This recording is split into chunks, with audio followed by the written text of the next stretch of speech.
ever gone live on YouTube before, and many of you we probably never talked to directly before. Uh, 20,000, 30,000 odd subscribers on here, and most of you we never speak to or touch. You just see our videos and stuff. But we wanted to do a special holiday event today. We're going to go live later today with Riffathon. We're going to play some guitar. Nina's going to come over and sing a little bit with me, just have some fun. It's the first day of winter and the last day of our Kickstarter campaign, so we were going to go live anyway.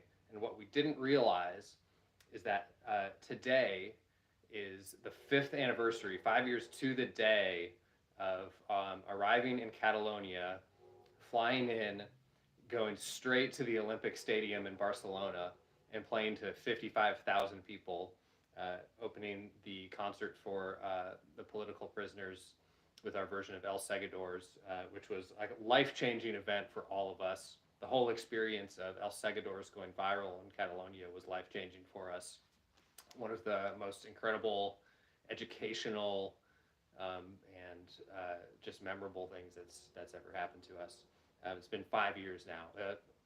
October was when El Segadors went viral, and it took us until December to get over there and tour. But as sort of in live terms, mostly a regional band in the United States, and in recording terms, I guess, as a worldwide band with a small but loyal audience, flying overseas and jumping into a stadium and being in front of what we were told was 55,000 people was exciting and nerve-wracking. Frankly, I'm surprised all 4 of us didn't shit our pants. I think the largest crowd we had ever been in front of before that was about 500 people. Probably the biggest concert we'd ever played was direct support for Ice to Earth here in the Washington, D.C. area, and that was a packed house for us. That was 500 people, and I remember I had major stage fright. I called my dad on the way to that show, and he talked me down and got me kind of calmed down to be able to perform for 500 people. So you can probably imagine how we were feeling going overseas and having to play in a stadium. Getting to play in a stadium was an incredible opportunity. Having to play in front of that many people when you don't have experience doing it was really, really terrifying. But everybody was so warm and inviting to us, so supportive.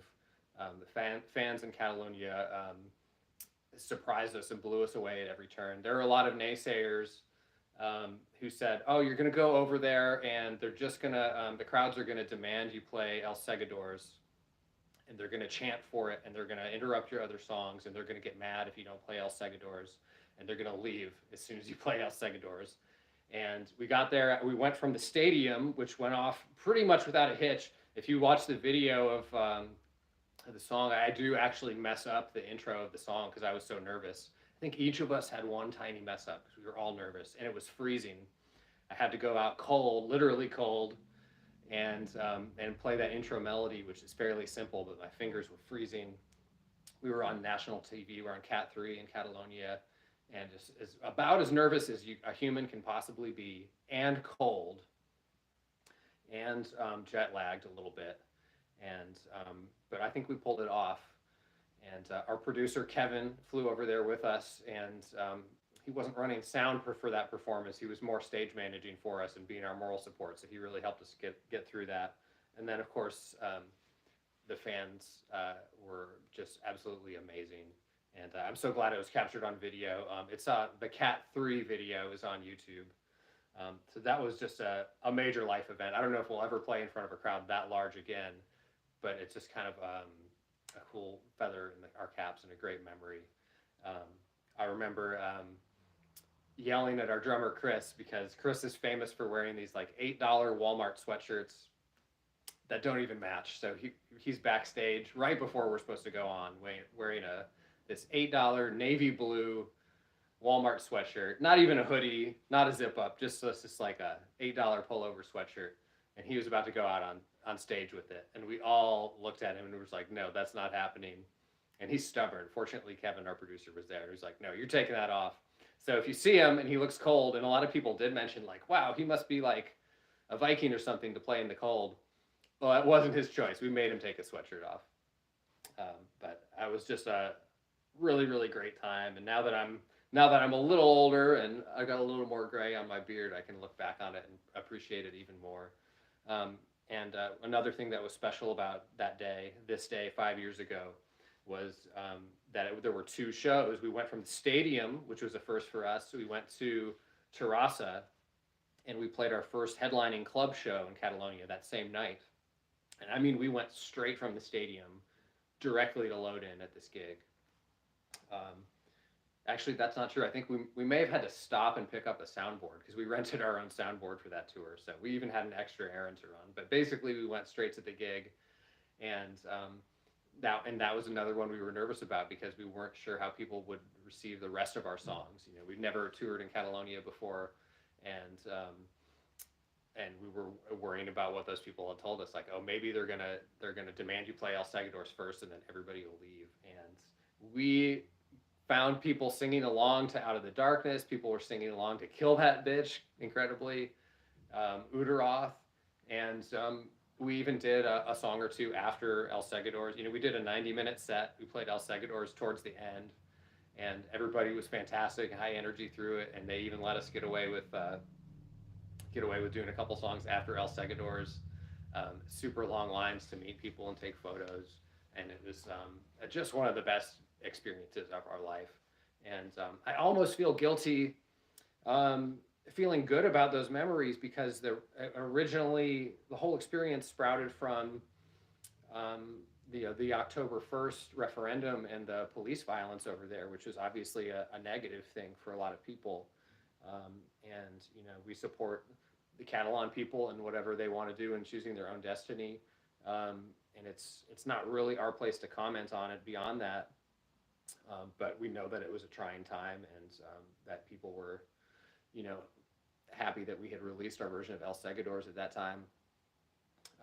So, you know, it's cool that we got to be a part of it.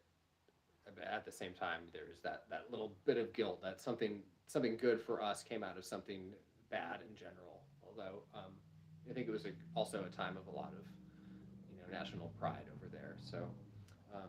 Like I said, it's not really my place to comment on it, but we want people to know that it was a wonderful, wonderful experience for us. It's hard to believe it's been 5 years. Greetings, Joan. Hi, and I'm sorry I can't pronounce your name. Somebody posted it and has their name in Cyrillic alphabet, and I don't know how to pronounce it. But hello. So yeah, that's it. So like I said, we're gonna go live again later today. I'm gonna have my guitar out. Nina's gonna come over. We're gonna play some music. No, don't apologize. It's, you know, a lot of people all around the world know how to read, English, and I should know. I could probably teach myself to at least pronounce Cyrillic, if not fully understand it. But yeah, we'll be going live later today with a longer stream. We're going to play some riffs from Queen of Hell, Initium, which is our upcoming project. And the Kickstarter ends today, by the way. If you're not in, we'd love to have you in on the Kickstarter. We're going to play some old riffs. I'm going to go through Uteroth, which is by far the most requested one that people want to know how to play. And it's semi-complicated, so I'll show everybody how to play that. Nina will probably shout out some things that I don't know how to play, and we'll hack our way through them. And we'll be watching the Kickstarter, counting down the end of the Kickstarter. I'll throw the link for the Kickstarter in the comments here, but we'll be talking about that more later. Mostly, like I said, we had a big day today with the Kickstarter ending, and it didn't occur to us until this morning that it was the 5th anniversary of our first shows in Catalonia. So cheers. If it's not too early, Bon Nadal to everybody in Catalonia. I hope you're getting your caganeres out. And I sadly don't have one yet. I need to get one. I need a fun metal caganere. Nina definitely has a couple. Maybe she'll bring one. Yeah, happy holidays to everybody else. Thank you so much for your support. We had a great year on streaming this year too. We picked up a lot of listeners on Spotify. The Kickstarter is doing really well. Love to pick up a couple more backers there if anybody's interested. And there's a bunch of bonus stuff on there that's just for Kickstarter backers. So this is pretty much your last chance to grab it if you're interested. But regardless, we are going to be making that project. The campaign is successful already. Thank you so much if you're in on it. We really appreciate it. And yeah, I think I'm just rambling at this point. So I'm going to go dust off my guitar, and we'll be back in around an hour, hour and a half with Nina and some guitar and some singing. And we'll count down the end of this Kickstarter and kick off the holidays. So that's it. Now you get to watch me awkwardly figure out how to turn off the YouTube live.